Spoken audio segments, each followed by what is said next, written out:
여러분 안녕하세요. 병아리 왕초보 사주 명리 입문 27번째 지지의 음양 이해에 관해서 말씀드리겠습니다. 먼저 말씀드리기 전에 네이버 검색창 킹싸게 들으시면 남성, 여성, 아동, 즉 여성, 남성, 아동 양말의 모든 것을 구경하실 수 있습니다. 그리고 여러분의 필요하신 것 선택 구매하실 수 있습니다. 필요하신 것 컬러는 섞어서도 가능합니다. 네이버 검색창 킹싸 계절이 바뀌었습니다. 필요하신 것 이용 신으시는 것 킹싸게 들어오시면 여러분의 용도에 맞는 것 다양하게 있습니다.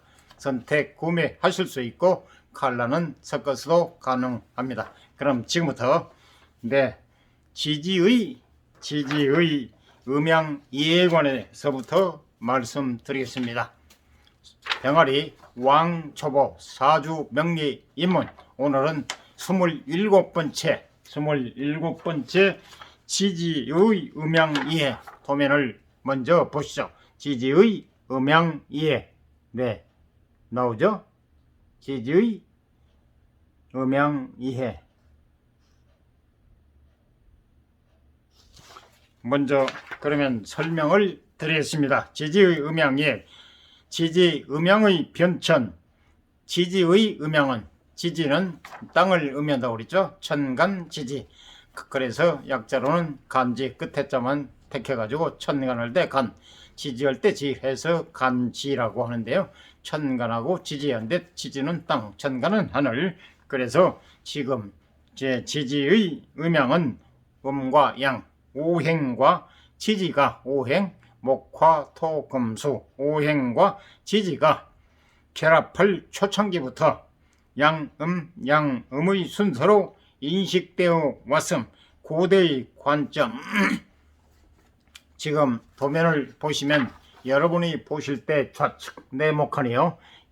고대의 관점 자, 축, 인, 묘, 진, 사, 오, 미, 신, 유, 술, 해 12자라고 그랬죠. 위에는 한문, 밑에는 알기 쉽게 한글. 한문을 모르신 분도 이해를 하실 수 있도록 한글, 한문 혼용이 됐다는 거. 그리고 보시면 알겠지만 양음 이렇게 돼 있죠. 고대의 관점.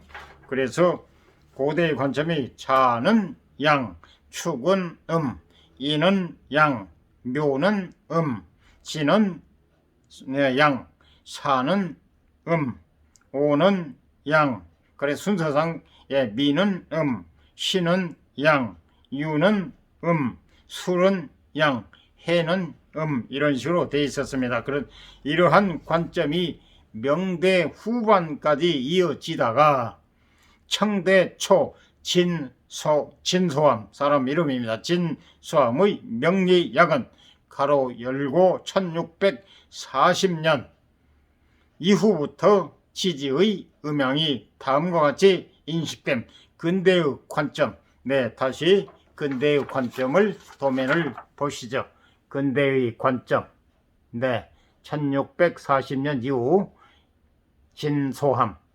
청대 초 진소함의 명리약은 1640년 근대의 관점.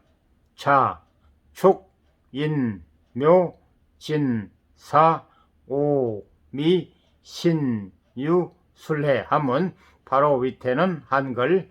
그리고 지금 자는 축도 인은 양, 묘 진 양, 사는 양, 오는 미도 신은 양, 유는 술은 양, 해는 양. 그래서 지금 핑크빛으로 핑크색으로 표해 놓은 데 있죠. 자수와 해수 그리고 사화와 오화 핑크로 돼 있죠. 이게 지금 순서가 양이 음이 되고 음이 양이 됐다는 얘기입니다. 근데 지금 근데 와서 그래서 채용이 현재 자는 원래는 그게 과거에는 고대에는 양으로 돼 있었는데 지금 현재는 음으로 바뀌었고, 그리고 해수는 음이었었는데 자수는 처음에 고대에는 양이었는데 지금은 음으로 바뀌었고, 해수는 고대에는 양이었는데 음이었는데 지금은 양으로 바뀌었다는 거. 그리고 사화와 우화 역시 사가 음이었는데 고대에는 지금은 양으로 돼 있고, 우화가 고대에는 양이었는데 지금은 음으로 바뀌었다는 얘기입니다. 양음, 양음의 순서로 인식된 이유.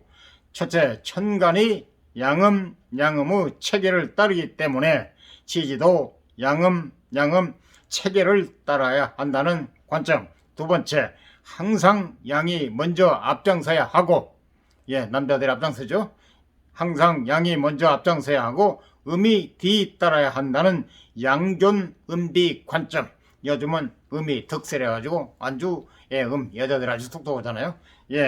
시대의 흐름이 지금 음들이 기가 아주 세가지고 남자들이 쪽을 못 쓴 것 같아요. 흐름이 지금 여자들이 얼마나, 과거에는 얼굴도 못 들었잖아요. 요즘은 당당하고 보무도 당당하고 남자도 앞질러 가버리고 아무 뭐가 없지 않습니까? 여자들이 보무당당하고.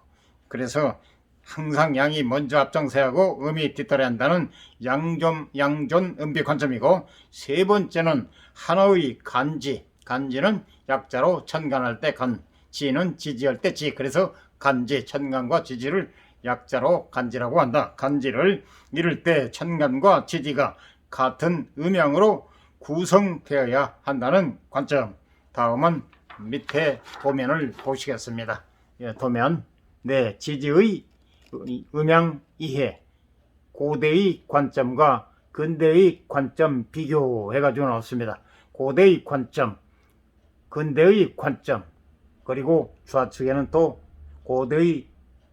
고대와 근대 관점의 비교 설명이 나옵니다. 그러면 지금부터 지지의 음양 이해, 고대의 관점과 근대의 관점 비교. 고대의 관점 역시 위에서 말씀드린 것과 똑같이 한문으로 좌측인 매진사오미 신유술에, 그리고 한문을 잘 모르신 분을 위해서 밑에 한글로 되어 있다는 것.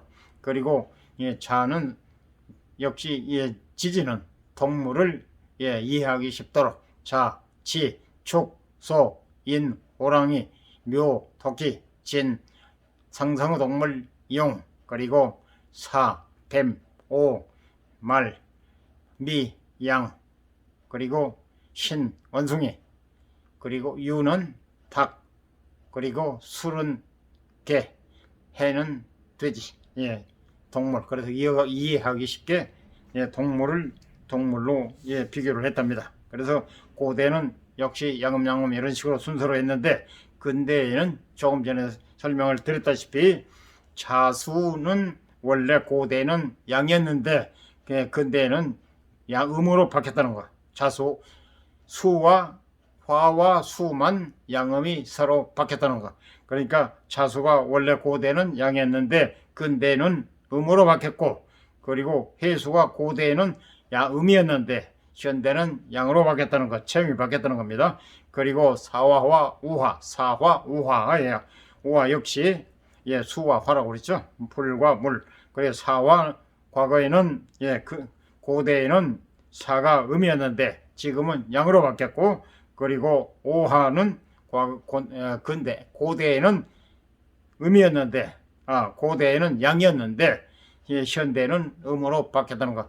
그게 화와 수와 화가 음양이 바뀌었다. 고대와 현대가 근대 바뀌었다는 얘기입니다. 그리고 고대와 근대 관점의 비교, 지금 설명이 나옵니다.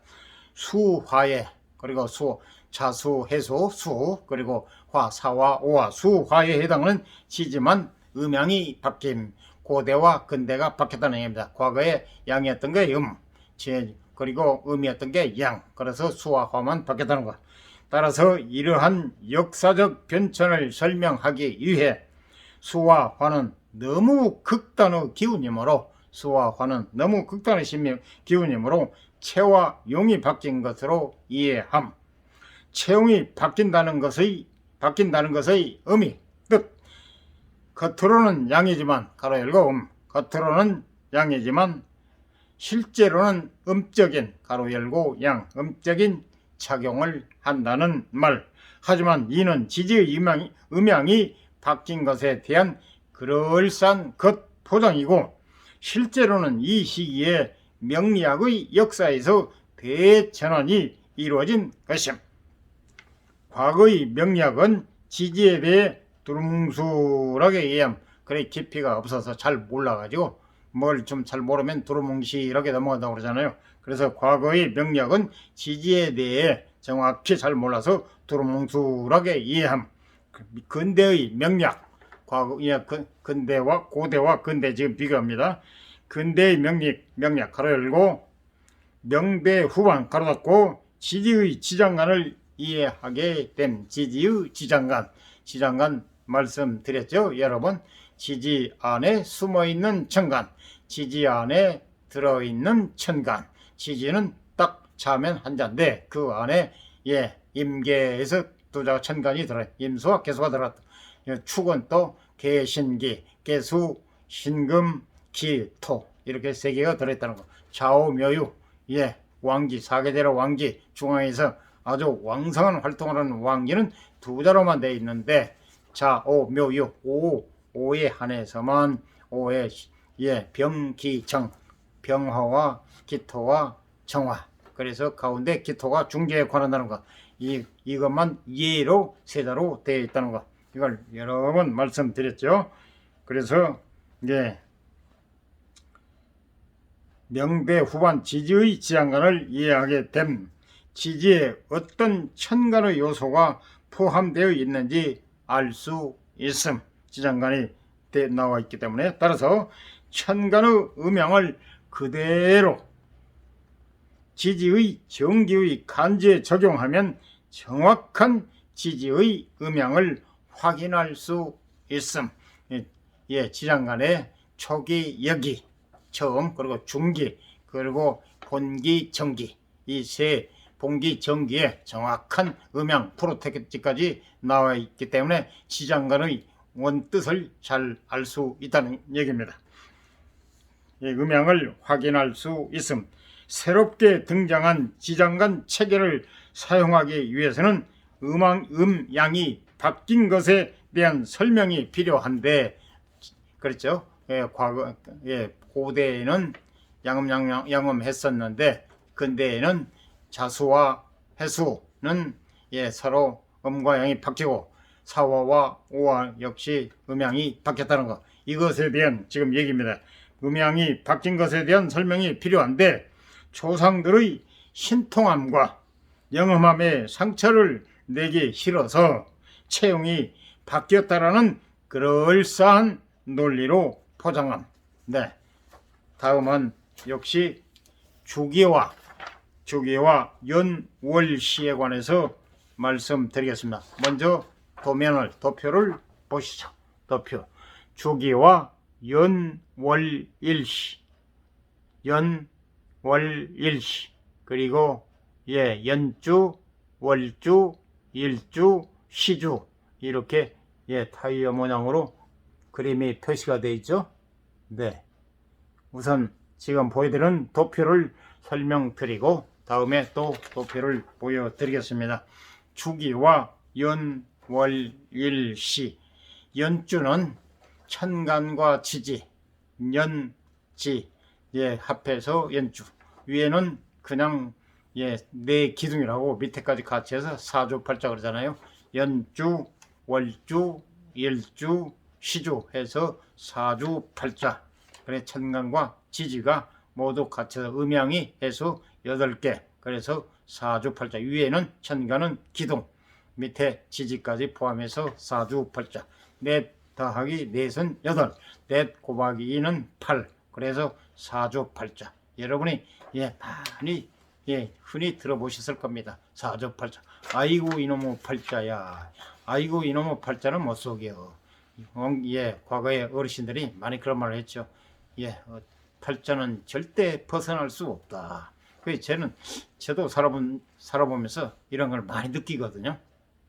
사람은 만물의 영장 아닙니까? 가장 또 신통방통하고 아주 고등동물 아닙니까? 그런데 정말 직책이 사람을 완전히 바뀌어놓지 않습니까? 여러분 중에 대통령 싫어하시는 분 있습니까? 시켜주면 다 할 겁니다. 이제 정도 차이는 있겠죠, 물론. 그런데 아무리 타락으로 발버둥 쳐도 타고나지 않으면 그림의 떡이잖아요. 그죠? 좋은지 아는데 했으면 좋겠는데 마음대로 안 되잖아요. 그래서 사주팔자가 반드시 정해져 있다는 것. 이러한 큰 그릇된 인물들은 하늘에서 점지한답니다. 왜냐하면 여러분 보세요. 고시패수 그것도 고관대작 어렵지 않습니까? 그런데 하물며 5천만 분의 1인자 아닙니까? 그 자리가 5천만 분의 1인자. 누구나 다 대통령이 되고 싶은데 오직 그 자리는 하나라 이 말이에요. 네? 대통령 예를 들어서 너 대통령 시켜줄게 하려고 하면 싫어할 사람 있겠습니까? 능력이 안 되면은 신하들이 다 비서들이 다 알아서 해주잖아요. 자기는 대표 그릇으로 굵직한 일만 처리하면 되는 거고. 그런데 안 되잖아요. 그래서 이게 바로 사주팔자에 딱 정해져 있다는 겁니다. 뭐 아무리 사법고시에 발악을 하고 30수 20수 뭐 30수까지는 아니겠죠. 뭐 몇 수를 하더라도 아무리 평생을 거기에 올인해도 못하는 사람 있잖아요. 타고나지 않으면 아무나 안 된다는 거. 그래서 부러워하잖아요. 우리가 못하는 걸 하기 때문에 다른 사람 할 수 있기 때문에 하는 사람. 그 고관대작 싫어하는 분 있습니까? 오직 사회적으로 대우받고 명망 있고 또 부귀영화를 이고 그런 거 싫어하는 사람은 저는 솔직히 말해서 없다고 봅니다. 자기의 능력이 안 되고 또 대지를 안 해서 못할 뿐이지 시험 봐서 시험이 안 되니까 평생을 거기에 못 맞춰가지고 또 하지도 못하고 또 그렇게 지내신 분도 계시잖아요. 그래서 우리가 되지 못하는 걸 사람은 남들이 하는 거 그 희망사에 부러워하잖아요. 그래서 팔자라는 게 어르신들이 이놈의 사주팔자는 속일 수가 없다. 팔자는 속일 수 없다. 그리고 쉬운 예로 제가 이제 대통령 혹은 고관대작을 말씀드렸는데요. 쉬운 예로서 우리가 일상 서민들 민초들 가서 쉬운 예를 듭시다. 예를 들어서 농사를 짓는다고 가정합시다. 그러면 아니면 장사를 한다고 가정합시다. 그게 장사가 쉽겠네요. 누구나 다 돈 벌려고 장사하잖아요. 또 농사를 짓더라도 수확 많이 돈 벌려고 하지 않습니까? 그런데 뜻과 마음대로 됩니까? 누가 돈 싫어하는 사람이 있습니까? 근데 예를 같은 장사를 하더라도 어떤 사람은 돈을 버는 사람이 있고 어떤 사람은 돈을 깨먹는 사람이 장사 안 돼가지고. 그래서 어떤 사람이 돈 싫어하는 사람이 있고 돈이면 모두 만사형통이 되니까. 그런데 마음대로 안 되잖아요. 어떤 분은 척척 잘해서 장사 잘해서 돈 버는 분이 있고 어떤 사람은 아무리 노력을 해도 또 벌려고 해도 잘 안 되는 경우가 있잖아요. 그래서 바로 제복 그리고 관복 이런 거는 큰 그릇들은 예를 들어 대기업 회장 총수 아니면 이런 고관대작 대통령 이런 분들은 다 팔자에 딱 점지가 된답니다. 근데 일반 평민들이야 뭐 다 그러니까 도토리 키재기니까 그렇다 치지만은 그래서 바로 사주팔자라는 게 타고난다. 이제 깊이 들어가면은 나중에 차차 아주 많은 뜻이 나옵니다. 그래서 1년마다 변하는 걸 연주 365일 간혹 제가 얘기가 좀 빗나가고 좀 뭔가는 좀 너무 이것만 하면은 재미도 없고 또 졸리기도 하고 뭐 해서 약간 양념식으로 제가 간헐적으로 설명드리는 건 여러분이 넓은 도량으로 양해하시기 바랍니다. 1월마다 변하는 기후 1개월마다 변하는 기운을 월주 30일 그리고 1일마다 매일 변하는 기운을 일주 1일 그리고 2시간마다 시간은 2시간마다 그리고 예를 들어서 인시는 새벽 3시 반에서 5시 반까지 축시는 1시 반에서 3시 반까지 그래서 2시간 간격입니다. 그래서 이게 자시, 축시, 인시, 묘시 등등 해서 12지지로 시간도 표시하고 그러는데요. 그래 2시간마다 변하는 기호를 시주 12분의 1 그래서 이렇게 저는 얼른 느낌에 타이어를 느꼈는데 유턴하는 식으로 이렇게 년, 월, 일, 시 이렇게 딱 표시가 되어 있죠. 그래서 년, 월, 일, 시 기해, 갑진, 정축 무인, 그러니까 기해년, 갑진월, 정축일, 무인시, 이런 식으로 이렇게 되어나는 거. 그리고 주기와, 다음은 도면 밑에 화면을 보여드리겠습니다. 주기와 연, 월, 일, 시, 지금 도면을 잘 보시기 바랍니다. 거기에 대한 또 설명이 나옵니다. 파란 짙게 좀 물이 깊으면 이렇게 파랗더니 새카맣게 보이잖아요. 그래서 가장 조그마한 건 시, 그 다음에 일, 그 다음에 범위가 넓어져서 월, 그 다음에 연, 이렇게 시, 일, 연, 월, 일, 시. 연은 광범위하고 월은 그 다음, 시는 그 다음, 자꾸 좁아질수록 짙어지잖아요. 그래서 지금 거기에 대한 설명이 있습니다. 주기와 연, 월, 일시의 관계. 연으로 향할수록, 말씀 맨 위에 연으로 향할수록 연, 월, 일, 시. 시는 제일 짙은 색이에요. 파란색. 그래서 연으로 향할수록 연하고 광범위한 기운. 연으로 향할수록 연하고 광범위한 범위가 넓으니까요. 그리고 작용력은 작고 변동성이 없음. 은은하게 지속적으로 영향을 미침. 연주에 관해서 말씀드립니다. 연에 관해서 연으로 올라갈수록 근원적이고 잠재적인 과거의 의미가 있음. 앞으로 뜻이 근묘하시라고 합니다. 뿌리, 묘, 새싹, 근묘화, 꽃, 실, 열매. 그래서 근묘화시는 앞으로 설명이 또 나옵니다. 우선 여기는 이렇다는 걸 좀 이해를 하시면 되겠습니다. 시로 향할수록 강하고 좁은 기운, 파란 기운, 강하고 좁은 시로 향할수록 진하잖아요. 시로 향할수록 강하고 좁은 기운, 좁은 기운. 작용력은 크고 변동성이 심함. 강하게 간헐적으로 영향을 미침. 연은 은은하게 영향을 미치는데 시간은 강하게 간헐적으로, 지속적이 아니고 간헐적으로 영향을 미침. 시로 내려갈수록 현실적이고 직접적인 미래의 의미가 있어. 그래서 시가 시가 노후를 뜻하는 거고, 자식, 노후, 간헐적이고 직접적인 미래의 의미가 있음. 연, 월, 일, 시로 내려오면서 점차 주기가 짧아진다는 것의 의미. 연, 월, 시의 단계로 기운이 형성되어 있으므로 연이 월의 바탕이 되고 월이 일의 바탕이 되고, 바탕 근본 뿌리라는 거죠. 일이 시의 바탕이 됨. 이상 도움이 되셨으면 구독, 좋아요, 알람 꾹 눌러주세요. 여러분, 네이버 검색창 킹삭 한번 들어와 보시고 구경하시고 여러분의 용도에 맞는 것 선택 구매하시면 되겠습니다. 갈라 섞어서 가능합니다. 좋은 날 되시기 바랍니다. 여러분 주변 분들에게도 많이 좀 구독, 좋아요, 알람 부탁드리겠습니다. 구독, 좋아요, 알람 꼭. 보다 유익한 방송 하도록 더욱 노력하겠습니다. 감사합니다.